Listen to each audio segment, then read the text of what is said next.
Salut tout le monde, c'est Etienne, agri-youtubeur, et on se retrouve aujourd'hui dans les champs parce que c'est un peu la merde.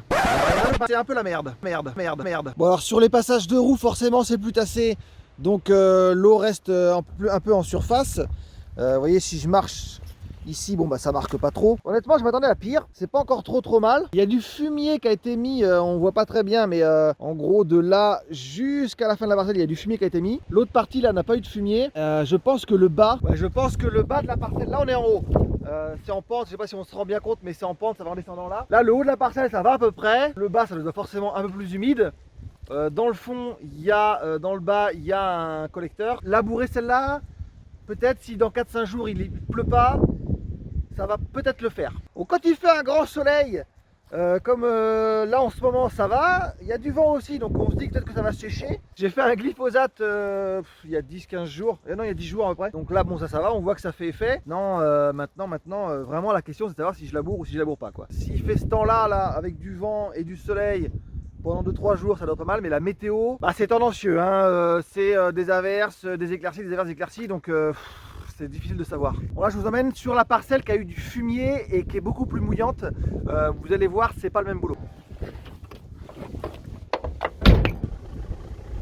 Là c'est la parcelle où on a réussi à mettre un peu de fumier en début de semaine. Là c'est pas gagné, vous allez voir. Cette parcelle là, voilà, on l'a juste ensilé et donné un coup de disque mulch après derrière, l'outil à disque là. Et voilà, bon bah je vous cache pas que ça marque un peu quand on marche. Ouais, là celle-là, je pense que ça va être beaucoup plus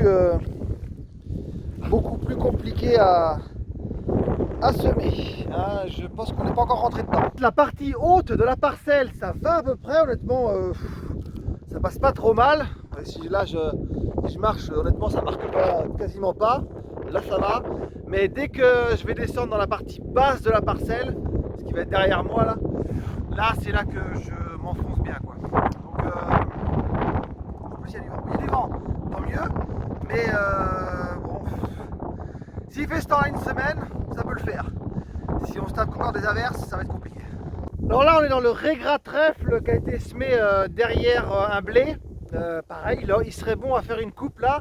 Malheureusement pour l'instant, bon, ça porte évidemment beaucoup mieux que dans le champ juste à côté là, qui était juste derrière moi, hop, où on était à l'instant. Donc là c'est même pas la peine, mais là bon ça porte beaucoup mieux évidemment, mais c'est dommage parce que ça va trop marquer quand même si je me mets à ensiler ça. Donc peut-être si dans 10-15 jours on n'a pas eu trop d'eau, peut-être qu'on pourra éventuellement envisager de faire une coupe. Parce qu'en plus il est pas dégueu quoi, il y a du trèfle, il y a du régras, voilà, il y a du volume quoi, mine de rien, hein. Il y a un peu d'herbe quoi, il y a un peu de régras. Malheureusement bah faut pouvoir rentrer dans le champ quoi. Donc c'est toujours la même question quoi. Bon bah voilà, il n'y a plus qu'à croiser les doigts pour qu'il ne pleuve pas pendant 15 jours. Allez, 15 jours on serait bien. J'espère que vous avez apprécié ce petit tour très rapide, parce que j'ai pas eu le temps de faire plus dans la semaine, ce petit tour très rapide des champs pour voir si les conditions de semis étaient bonnes ou pas. Si vous avez semé, si vous avez commencé à travailler, si vous avez commencé à faucher, dites-le moi en dessous de la vidéo, expliquez-moi où est-ce que vous en êtes. Et puis moi je vous dis à la prochaine pour une autre vidéo. Salut!